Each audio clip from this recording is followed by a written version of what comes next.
Welcome to Everyday Buddhism, making every day better by applying the proven tools found in Buddhist concepts.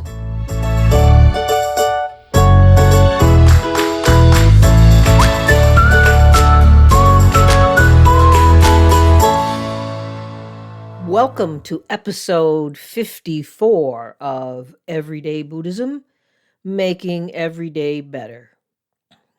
You know, I've been trying to put together this podcast episode for more than 2 weeks now. And the original working title was Goodbye 2020. You get it. Out with the old, in with the new, a new dawn, new hope, all that. And as a warning to those who write reviews, comments, or send emails saying that they cringe when I express any political leanings or even mention current government events, I'm about to make a statement that may trigger you. My original thought for a New Year podcast episode was a focus on hope. And some of my sense of hope was founded on Trump and his administration leaving on January 20th.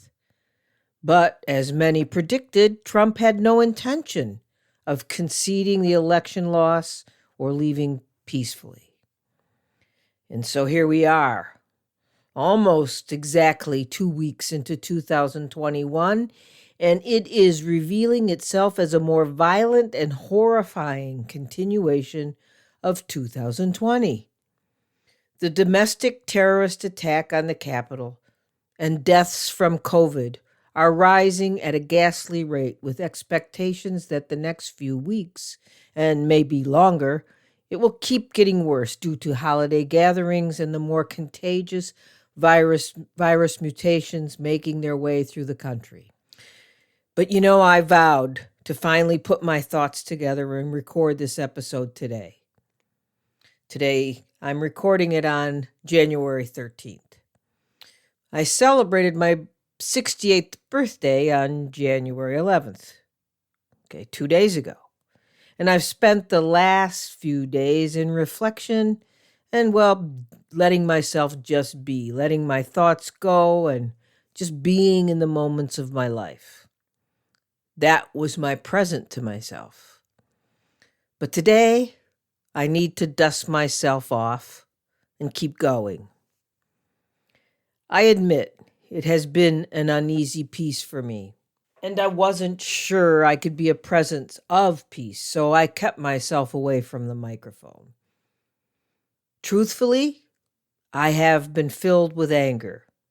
Truthfully, I still am, and as more and more is revealed about the events of January 6th. But instead of looking away, I'm looking at that anger. I'm not pushing it away. I'm not burying my head in the sand where it seems peaceful. I'm staring down my anger. I'm staring down external events, trying to find a way to incorporate it all of it, into the bigger meaning that I take refuge in, into the Dharma that gets me through every day. And the Dharma is the truth of things. That's what the word Dharma means. Truths. Truths. Not lies. Not false peace, but truths. The truth of things as they are. I'll share some thoughts that have helped me during the last week since the riots and murderous violence at the United States Capitol on January 6th. As Buddhists, we are called to compassion. We are called to send the wish, the prayer of peace and happiness for all beings. And that includes the terrorists who stormed the Capitol, the terrorists deluded by ignorance and all the poisons that our mind can contain. And that includes Trump, also totally absorbed by his own ignorance. And that includes those within the Congress who aided and embedded Trump's actions, and who, as it is now coming to light, aided and abetted the very terrorists who killed and injured those serving to protect, and those who desecrated the Capitol of the United States. And we should sit in compassion, and we should pray the metta prayer every day, so that we don't become the anger and rage that fueled the terrorist impulse. But I do not believe, at the same time, I do not believe it's now time to rush to some sense of false unity. There is no glimpse of unity out there right now. And so rushing to create a false sense of unity is not helpful. It continues to drag the causes of hatred, divisiveness, and anger into the future, into our 2021, by refusing to look at them, by refusing to acknowledge them, by refusing to see things as they really are, which is embodied in the first of the Noble Eightfold Path, right view or right understanding, seeing things as they truly, really are. And in that seeing, we must remember that the Buddha never promised a peaceful nor an ordered universe. In fact, he spoke about our human life in almost complete opposite terms. He said that life is suffering because we grasp to life being something other than it is. Life, reality, is characterized by the three marks of existence: impermanence, non-self, and unsatisfactoriness. The Buddha pointed out that humans are subject to delusion about these three marks, and that this delusion is what results in suffering. And it is the removal of the delusion that results in the end of suffering. So to quickly move from anger and horror over what we saw at the Capitol on January 6th, and to what we are only now finding out about many of the ugly truths behind what happened and what violence is being planned for the future, for us to move from that horror and anger to some sort of phony kumbaya moment is denying the reality of the situation. There are clearly causes and conditions behind what went on January 6th, 2021. And for many of us, probably most of us, we saw it coming a long time ago. But if we are to point to one foundational cause, it is ignorance or delusion over life as it is. The shock of the pandemic in 2020, early 2020, made it very clear that most of us woke up every morning expecting to walk into an ordered universe, a place where we feel we have control. The postmodern thinking in the West has been a view of reality as a paradigm of science, reason, and technological advancement. This paradigm denies reality as it is. Reality does not promise us continued progress and advancement without some disorder mixed in. There may be continued technological and scientific advancement, and I, for one, applaud the benefits of that advancement and all that it's brought into my life, including my ability to talk to you here. But hiding behind that paradigm is an expectation, a false promise that life, reality as it is quietly working towards the culmination of smooth sailing or order or a lack of suffering, or that things out there are getting better and better. This paradigm hasn't served us well at all. It hasn't served our own hearts and minds, and it hasn't served any of our communities. The pandemic helped expose this. Clearly, despite our sense of continued progress, A virus brought the world to its knees. Many of us woke up early in 2020 to total confusion and fear during the pandemic, because when our sense of control was stolen from us by this virus, nothing seemed to be left in its place. And that is in part because this paradigm helped us ignore the need to continue to feed our inner world of understanding and meaning. It has helped us to ignore the sense of a connection to something bigger than ourselves. Without correct understanding, without an anchor in a meaning beyond our own little ego selves, we have not been fed the meaning that enables us to keep going. So without that sense of control, we felt empty. We felt we had nowhere to go, no place to stand. We felt lost.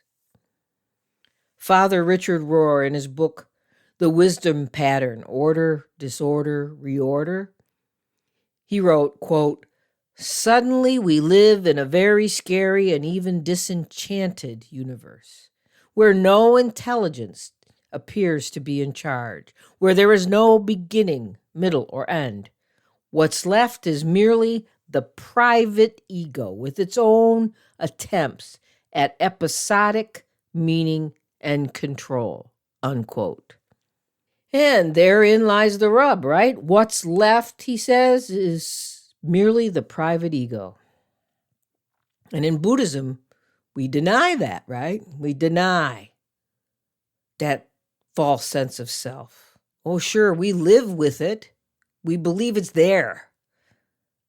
But we know from the Dharma, it's only a concoction of sense awareness, of perceptions, of emotions, but we feel it's a very strong thing, that private ego. And I will add, with its own flailing attempt, that private ego tries to find meaning in all the wrong places. It looks outside, it grasps to the outside. It grasps at political parties.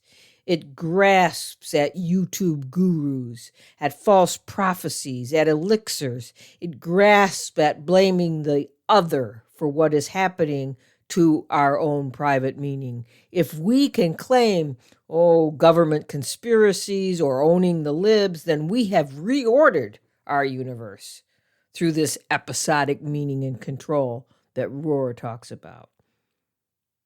Another way some private egos attempt to find meaning and control is by not looking at all, or looking through the fog of a so-called spiritual filter that blocks out or bypasses reality for a pure land delivered to us by a false god, a false prophet, a false end of the world, a false new beginning. Rohr writes, quote, "It is easier to look for someone to blame, sue, expel, or expose when there is no coherent meaning or divine purpose in the world. Someone has to be at fault for my unhappy life," unquote. Yet, before we can try to find a new order or try to find the reorder that may be happening and seems to be happening right now in our greater world, we need to sit in the disorder for a while. Most of us, I believe, just want to get back to the old order. I just want everything to get back to normal order. Rohr writes about this too. He says, quote, "Before we can reconstruct this deconstructed culture, we must be utterly reconnected ourselves. This is the work of healthy religion. Religion is from the word religio, which means rebind," unquote. Please don't shrink from this word religion. I know some of you are secular Buddhists, and maybe the word religion has some of you running, just like the word politics has others of you running. But this is just a way to make sense of things for you. Religio, or rebind, is like ligaments binding. I want to emphasize our need to rebind within ourselves, connect to our insides without disconnecting from the reality on the outside. That's essentially what ligaments do. They connect two different things to make them stronger. If we ignore the outside, our inside has no foundation. If we ignore the inside, our outside has no foundation. There's no binding. Like the Heart Sutra says, quote, gone, gone, gone, completely beyond. Gate, gate, para samgate, bodhisvaha. Gone, gone, gone, completely beyond. But guess what? That beyond lives inside of us. We can heal if we sit in the confusion, sit in the uncertainty. That's where the beyond lives. Instead, however, our urge is to block it out or run. But it's only when we keep going, even if that going or action is a sort of non-action, by sitting in the confusion, sitting in the fear and uncertainty, then we are going beyond.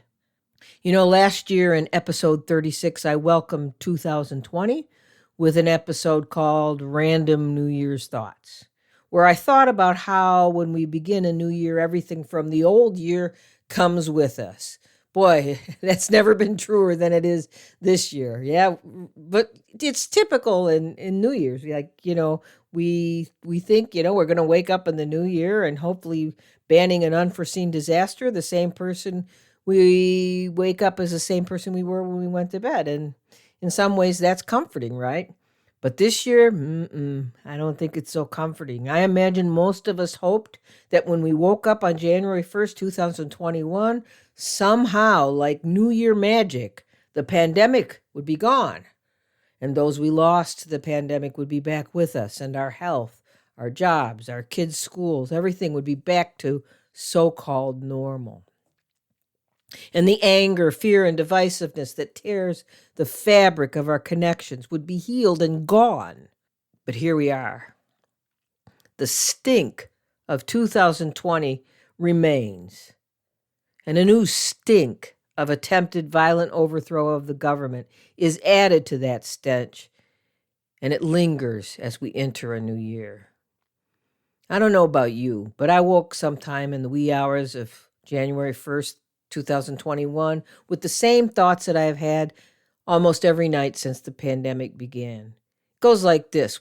Get up to go to the bathroom in the middle of the night, and my mind sort of drifts to, we're still living in a global pandemic. And then I go back to sleep if I can. Yet, there is a way. There's a way firmly founded in the Dharma. There's a way to reframe our reality, to neutralize the stink. And that is this. Rather than labeling things that can change our perspective, change our focus, to help us make this a new year of promise, rather than labeling things, we reframe things. Even in the continuation of the pandemic, and even in the ongoing social and governmental upheaval, we reframe things. The Buddha did that when he taught from the very beginning. I shared this story in last year's New Year's episode, but I think it might even be more helpful in this year's circumstances. It's the parable of the mustard seed. I don't think this parable can be told too many times. It's not the biblical mustard seed, but the Buddha's mustard seed. In this parable, Krisha, a grief-stricken woman, brings the lifeless body of her baby to the Buddha in hopes that the Buddha could bring the child back to life. And he assured her that he had the medicine to fix her grief, but that he needed a special ingredient. He needed Krisha to go and take a mustard seed from any house that had never lost a child, parent, spouse, or friend. And I'm sure many of you know this parable. Krisha goes from house to house to house, and of course, there isn't a house not touched by death. And with this practice, the Buddha assigned to Krisha, she awakened to the fact that her grief was not hers alone. It lives in everyone's heart. And that's what the Buddha promised. He promised to help her grief. He didn't promise to bring her baby back to life. 2020 and now 2021 brings us grief and uncertainty. We have all experienced grief in 2020, and now grief and fear in 2021. And some of us have experienced it way more than others. Some have lost loved ones, some have lost their health, some have lost their jobs, some have lost their houses, and all of us have lost our quote-unquote normal. You know, the way it used to be. But it is a journey we all share as we navigate our new disordered world. In The Way of the Bodhisattva by Shantideva, he focuses on the challenges of living in a world of suffering while trying to build the view of a bodhisattva in training, trying to build bodhicitta, which is the inner wish for enlightenment. Shantideva's writing is ultimately practical, expedient. He points out the real source of living in the hostile circumstances of our world is the understanding the basis of our own anger and all the other defilements. The real source, he teaches, is our sense of self. That's the source. It's that sense of an I, which is experienced as the center of the universe, a universe that is perceived as friend or enemy based on our own egocentric viewpoint. In familiar and oft-quoted verses from The Way of the Bodhisattva, Shantideva teaches, quote, "To cover all the earth with sheets of leather, where could such amounts of skin be found? But with the leather soles of just my shoes, it is though I cover all the earth. And thus the outer course of things I myself cannot restrain. But let me restrain my mind, and what is left to be restrained. All those who fail to understand the secret of the mind, the greatest of all things, although they wish for joy and sorrow's end, they will wander to no purpose uselessly. Therefore, I will take in hand and will protect this mind of mine.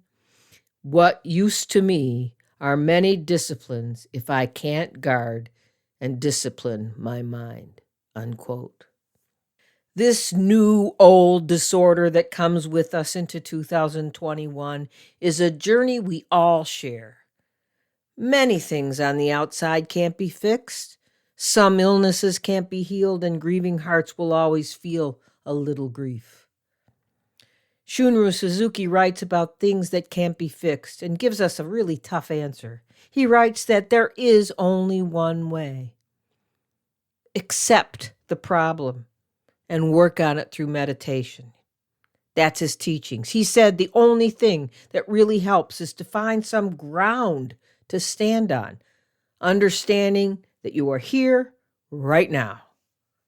It is the disciplining of the mind that Shantideva also wrote about. And it is the reorder that Father Richard Rohr writes about.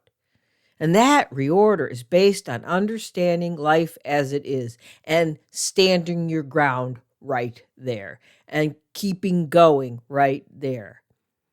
And we all have some control left, not control of others or what is happening in our country, in our world, but control of our own minds. We need to keep going, but do so remembering where we are is where we all are as humans. The Buddha taught this in the First Noble Truth. He taught that we will experience suffering, but we must remember, he also taught that this suffering can be diminished and ultimately eliminated by the power of our own mind. From where you sit, listening to this podcast, you may be filled with hope or despair. You may have pain. You may be young. You may be old, but you are where you are. And we're all here with you. You may look different from where I'm sitting, but I am here right now just as you are. And I can't provide answers.